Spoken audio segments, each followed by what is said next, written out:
Hello প্রিয় বন্ধুরা, কেমন আছো? আশা করি সকলেই ভালো আছো। আবারও চলে আসলাম নতুন একটি গল্প নিয়ে। গল্পটি শেষ পর্যন্ত শুনলে তোমাদের দাঁড়িয়ে যাবে। আমার মায়ের সাথে আপনাদের পরিচয় করিয়ে দিই। আমার মায়ের নাম শ্রীমতী জয়শ্রী ঘোষ চৌধুরী, বয়স ৩৮ বৎসর। গায়ের রং শ্যামলা, কিন্তু ভারী মিষ্টি চেহারা, এবং তার থেকেও বেশি মিষ্টি ওনার হাসিটা।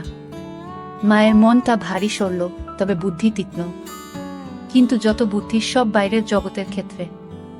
আমার বেলায় মায়ের শুধু সরলতা আর ইমোশন কাজ করে। আমার বাবা অনির্বাণ ঘোষ চৌধুরী একজন লেক এজেন্ট এবং কিছু অন্যান্য ব্যবসা করেন। মাও কর্মরত। সব মিলিয়ে সংসারে কোনো রকম কোনো অভাব নেই। আমি স্কুলে পড়ি, বর্তমানে ক্লাস 9। বাড়িতে আমরা 3 জন ও আমার ঠাকুমা থাকি। ঠাকুমার বয়স 80 বছর। উনি বেশিরভাগ সময় ওনার রুমেই থাকেন এবং ঈশ্বর আরাধনায় নিজেকে মগ্ন রাখেন। আমার মায়ের প্রতি কোনো রকম কোনো দৃষ্টি শুরুতে আমার ছিল না। ছোটবেলায় সব ছেলেরা যে চোখে নিজের মাকে দেখে, আমিও সেভাবেই দেখতাম। কিন্তু আমার একটা বৈশিষ্ট্য ছোটবেলার থেকেই ছিল, মোটামুটি 12 বছর বয়স থেকে, সেটা হচ্ছে নেক ফেটিশ, বা মহিলাদের গলার প্রতি এক অদ্ভুত আকর্ষণ। আর আমার মায়ের প্রতি আমার সূত্রপাত ঘটে আমার এই ফেটিশের দ্বারা। আমি শুরুতে ফেটিশ কি জিনিস জানতাম না, শুধু দেখতাম যে মহিলাদের গলা দেখতে অথবা ছুতে আমার খুব ভালো লাগতো। সে বয়সের মহিলা বলতে তো শুধুমাত্র স্কুলের শিক্ষিকারা। মায়ের দিকে শুরুতে সেই দৃষ্টি পড়েনি। তখন শুধু স্কুল শিক্ষিকাদের গলা নানা বাহানায় স্পর্শ করতাম এবং তাতেই তৃপ্তি পেতাম। আস্তে আস্তে বয়স বাড়ল। বয়সের সাথে সাথে আমার পিপাসাও বাড়ল। কিন্তু নেক ফেটিশটা বা মহিলা গলার প্রতি লোকটা কিন্তু আমার রয়ে গেল। যখন আমার বয়স 18, তখন হঠাৎ একদিন আমার দৃষ্টিতে মা ধরা দিল। তখন গরমের ছুটি চলছিল।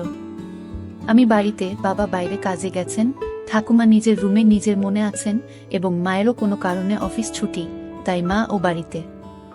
সেদিন অসম্ভব গরম পড়েছিল, আর আমরা সবাই গরমে ঘেমে একাকার। আমি ড্রয়িং রুমে বসে টিভি দেখছিলাম, আর মা রান্নাঘরে কাজে ব্যস্ত ছিল। আমার পিপাসা পাওয়াতে গেলাম রান্নাঘরে জল খেতে। রান্নাঘরে গিয়ে দেখি মা মাটিতে বসে সবজি কাটছে। রান্নার লোক সেদিন আসেনি। রান্নাঘরে ফ্যান না থাকার জন্য মায়ের একেবারে নাজেহাল অবস্থা। পুরো শরীর ঘামে একেবারে ভিজে গেছে। তখনও আমার মনে মায়ের প্রতি কোনো পাপ চিন্তা ছিল না। আমি নির্বিকার মনে জল খাবার জন্য মায়ের পেছনে রাখা শেলফ থেকে জালের বোতল নেবার জন্য মায়ের পাশ দিয়ে মায়ের পেছনে চলে গেলাম। জলের বোতল নিয়ে আমি জল খেতে খেতে সামনের দিকে, মানে মায়ের দিকে ঘুরলাম।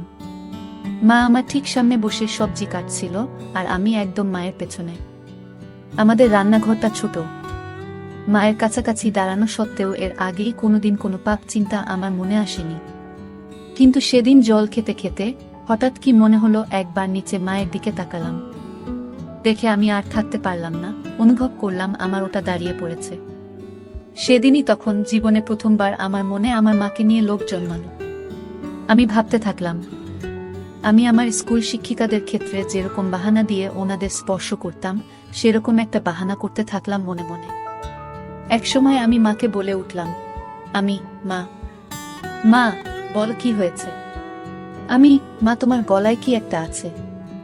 মা আমার গলায় আবার কি থাকবে? না মা, তোমার গলায় কি একটা লেগে আছে। মা কই বলে মা নিজের হাত দিয়ে একটু নিজের গলাটা পরিষ্কার করার চেষ্টা করল। এদিকে আমি তো নিজেকে সামলাতে পারছিলাম না। আমি বললাম, হয়নি মা, এখনো লেগে আছে। মা নিজের ঘামে ভেজা গলা আর ঘাড় হাত দিয়ে মুছতে মুছতে বলল, এখনো আছে? কি লেগে আছে রে? আমি দূর থেকে বুঝতে পারছি না। আমাকে তোমার গলার কাছে গিয়ে দেখতে হবে। মনে হয় পিঁপড়ে বা এমনি নোংরা। আমি তোমার গলার কাছে এসে দেখব মা, কি লেগে আছে। মা আচ্ছা থাক লেগে। আমার গলায় কি লেগে আছে না আছে তোকে দেখতে হবে না। তুই পড়তে বসকে যা। শুধু পড়ায় ফাঁকি দেয়া। সকাল থেকে তো পড়তেই বসলি না। আমার মনটা খারাপ হয়ে গেল। ভাবছিলাম এই সুযোগটা হাতছাড়া হয়ে গেল বুঝি। কিছু একটা করতে হবে। আমি বললাম, হ্যাঁ যাচ্ছি পড়তে, কিন্তু তোমার গলায় ওটা লেগেই থাকবে? দেখতে কেমন একটা লাগছে। মা কি এমন লেগে আছে রে? কি? এই বলে মা আবার নিজের দু হাত দিয়ে নিজের গলাটা ভালো করে ম্যাসাজ করার মতো ডুলে পরিষ্কার করার চেষ্টা করল। আমি, উহু, এখনো লেগে আছে, যায়নি। আসলে তোমার গলাটা ঘামে ভিজে আছে তো তাই বোঝা যাচ্ছে না। এদিকে আসলে মায়ের গলায় কিছু ছিলই না শুরু থেকে। মা তো আর সেটা জানতো না, তাই মা আমার নাটক ও পাপ বুদ্ধিটাও বুঝতে পারছিল না। মা এবার খানিকটা বিরক্ত হয়েই বলল, দাঁড়া তো, আয়নায় গিয়ে দেখি।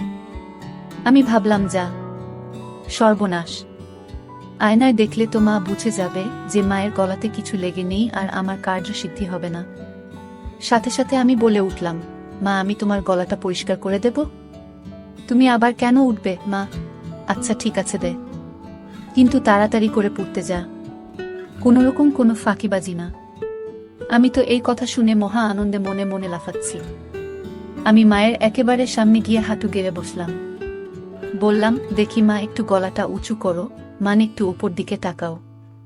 মা আমার কথা মতন একটু মাথা উঁচু করল। আমার সামনে আমার মা তার গলাটা সমর্পণ করে দিল, ঠিক যেন একটি হরিণ নিজেকে একটি ক্ষুধার্ত সিংহের সামনে সমর্পণ করে দিচ্ছে।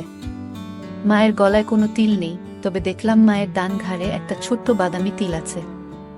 গলার মাঝখান দিয়ে দুটো রেখা চলে গেছে পাশাপাশি, মানে দুটো গলার ভাঁজ আর কি। আমি কাপা কাপা হাতে মায়ের গলা স্পর্শ করলাম। প্রথমে আস্তে করে, ছুতেই অনুভব হলো যে মায়ের গলাটা কি নরম ও চামড়াটা কি মসৃণ। আমি আর থাকতে পারলাম না, আমার পুরো ডান হাত দিয়ে মায়ের গলাতে বোলাতে লাগলাম। এই সব কিছু কয়েক মিনিটের মধ্যে ঘটে গেল। মা বলল, কি রে হয়েছে? আমি, মা আরেকটু মাথাটা উঁচু করো, তোমার গলার ভাঁজে আটকে গেছে, গলাটা পুরো স্ট্রেচ না হলে পরিষ্কার হচ্ছে না। এই শুনে মা নিজের মাথাটাকে আরো পেছন দিকে করার চেষ্টা করল। আমি মায়ের থুতনি ধরে আরেকটু ওপর দিকে করে দিলাম, যাতে মায়ের গলাটা পুরোপুরি আমার সামনে মেলা থাকে। আমি তাকিয়ে একবার দেখে নিলাম যে মা এই দৃষ্টি উপরে ছাদের দিকে, মানে আমি সামনে মায়ের গলা নিয়ে কি করছি মা দেখতে পারবে না। আমি বললাম, মা আমি একটু তোমার গলার কাছে এসে ফু দিচ্ছি, যাতে তাড়াতাড়ি পরিষ্কার হয়ে যায়, ঠিক আছে? মা, আচ্ছা ঠিক আছে, যা করার তাড়াতাড়ি করো, আমার অনেক কাজ পড়ে আছে। আমি, হ্যাঁ মা বলে একেবারে মায়ের গলার কাছে নিজের ঠোঁট নিয়ে গেলাম আর মৃদু ফু দিতে থাকলাম মায়ের সারা গলায়। একসময় থাকতে না পেরে মায়ের গলার একদম মাঝখানে একটা হালকা হামি দিয়ে ফেললাম। তারপর ভয় ভয় মায়ের দিকে তাকিয়ে দেখলাম একবার যে মা কিছু টের পেল কিনা। মা আমি কি করছি দেখতে না পেলেও আমার স্পর্শ তো অনুভব করতেই পারছিল। আমার ভয় হচ্ছিল যে মা নিজের গলায় আমার স্পর্শ অনুভব করে ফেলল কিনা, আমার হাতের স্পর্শ আর ঠোঁটের স্পর্শের মধ্যে তফাৎ ধরে ফেলল কিনা। কিন্তু দেখলাম যে না, মা কিছু বুঝতে পারেনি। আমারও সাহস বেড়ে গেল। মা হঠাৎ নিজের দু হাত দিয়ে আমাকে এক ঝাটকা দিয়ে দূরে ফেলে দিল। হঠাৎ ধাক্কা খেয়ে আমি পেছনে হেলে বসে পড়লাম ও নিজের সম্বিত ফিরে পেলাম। মায়ের দিকে তাকিয়ে দেখি মা গম্ভীর হয়ে নিজের আঁচল ঠিক করছে আর এক হাতে সবজি তুলছে। মা সঙ্গে সঙ্গে একটা হাত দিয়ে নিজের আঁচল নিয়ে নিজের গলাকে ভালো করে মুছে নিল। আমি খানিকটা ভয় পেয়ে বললাম, মা কি হলো? মা কি হবে আবার? তুই পড়তে যা। আমি, না মানে তোমার গলা পরিষ্কার করছিলাম, তুমি হঠাৎ ধাক্কা দিলে। মা বড় বড় চোখে আমার দিকে তাকিয়ে একটু গম্ভীর হয়ে বলল, তোর পড়ায় ফাঁকি দেওয়ার বাহানা কি আমি বুঝি না মনে করেছিস? সকাল থেকে এক লাইন ও পারিসনি, যা পড়তে বস। আমি, কিন্তু তোমার গলাতে তো এখনো একটু লেগে আছে। মা, লেগে থাক আমার গলাতে যা খুশি, তোকে আমার গলার দিকে খেয়াল রাখতে হবে না। আমি একটু পরে স্নান করতে যাব, তখন এমনিতেই পরিষ্কার হয়ে যাবে। আমি একটু মনে মনে ভয় পেলাম, তাহলে কি মা বুঝে গেল আমার মনের পাপ?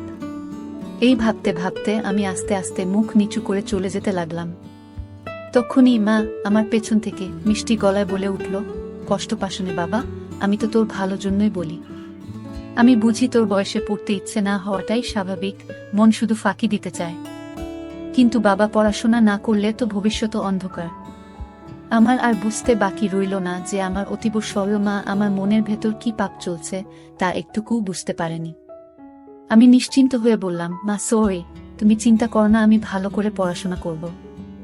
আমার কথা শুনে মায়ের মুখে একটা মিষ্টি হাসি ফুটে উঠল আর আমিও রান্নাঘর থেকে চলে গেলাম। অল্পটুকু স্বাদ পাওয়ার পর থেকে আমার মন পাপ চিন্তায় ভরে উঠল। যেই মহিলাকে আমি এতদিন শুধু মা হিসেবে পুজো করে এসেছি, সেই মহিলা, সেই নারী এখন আমার কাছে একটা তৃপ্তির দেহ মাত্র, যেটা দিয়ে আমার বাসনার পিপাসা তৃপ্ত মেটাতে পারব। আমার মন তৎপর হয়ে উঠল। মা শব্দটা আমার কাছে একটি দারুণ অনুভূতির শব্দ হয়ে উঠল। আমার হঠাৎ মায়ের বলা কথাটা মনে পড়ল, মা স্নান করতে যাবে। হঠাৎ দেখি মা জল ভরা বালতি নিয়ে আমার রুমে এসে হাজির। বুঝলাম কাজের মাসি আসেনি, তাই মাকেই ঘর মুছতে হচ্ছে। মা বলল, এই যে, হয় ঘরের বাইরে যা, নয় খাটের উপর পা উঠিয়ে বস, ঘর মুছব। আর খবরদার বলে দিচ্ছি, যতক্ষণ না ঘর শুকোচ্ছে মাটিতে পা ফেলবি না, ঠিক আছে? আমি সজোরে মাথা নাড়িয়ে আমার সম্মতি জানালাম এবং তাড়াতাড়ি খাটে উঠে ইঙ্গিত দিলাম যে আমি রুমেই থাকছি। মা নিজের শাড়ির আঁচল কোমরে গুজে হাঁটু গেড়ে বসে পড়ল এবং নিজের মতো ঘর মোছা শুরু করল। আমার খাটে সব সময় একটা পড়ার বই খোলাই থাকে, তখনও ছিল, আর ওটাই আমাকে তখন বাঁচালো, নয়তো আবার পড়াশোনায় ফাঁকি দেওয়ার জন্য মায়ের বকুনি খেতে হতো। আমি বইটা নিয়ে পড়ার ভান করতে লাগলাম। কয়েক সেকেন্ড পর একবার আর চোখে মায়ের দিকে তাকালাম। তাকিয়ে যা দেখলাম তাতে আমার চক্ষু ছানা বড়া হয়ে গেল। ঘরে ফ্যান চলা সত্ত্বেও মা তখনও ঘামছে, সারা শরীর ঘামে ভেজা। আমি লক্ষ্য করলাম ঘামের বিন্দুগুলো মায়ের কপাল থেকে আস্তে আস্তে নেমে যেতে থাকলো।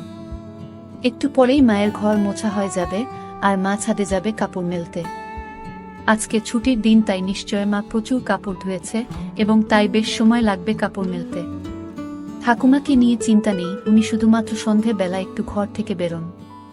এই দুপুরের সময়টায় উনি নিজের ঘরেই থাকেন। আমি অপেক্ষা করতে থাকলাম কখন মা ছাদে যায়।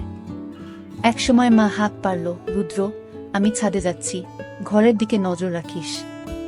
ঠাকুমা কানে শোনে না, তাই ঘর ফাঁকা হলে কাউকে ঘরের খেয়াল রাখতে হয়।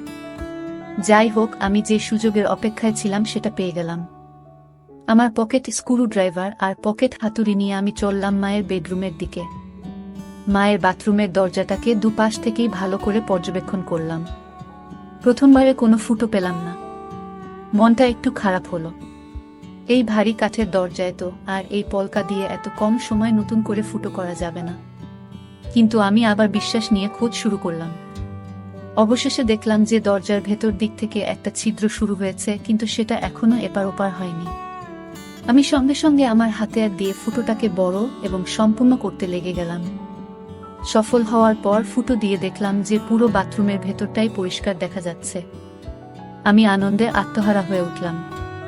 আমি মায়ের বেডরুম থেকে যাওয়ার আগে ফুটোটাকে সাময়িকভাবে একটা ছোট্ট কাঠের টুকরো দিয়ে বন্ধ করে আসলাম, যাতে মায়ের সন্দেহ না হয়। এরপর অপেক্ষা করতে থাকলাম কখন মা স্নানে যায়। একসময় মা ছাদ থেকে আসলো এবং আমি স্নানে গেলাম বলে সোজা বেডরুমে চলে গেল। মা নিজের বেডরুমের দরজা ভেতর থেকে বন্ধ করতে যাচ্ছিল, তখন আমি বিপদ দেখে বলে উঠলাম, মা, রুমের দরজা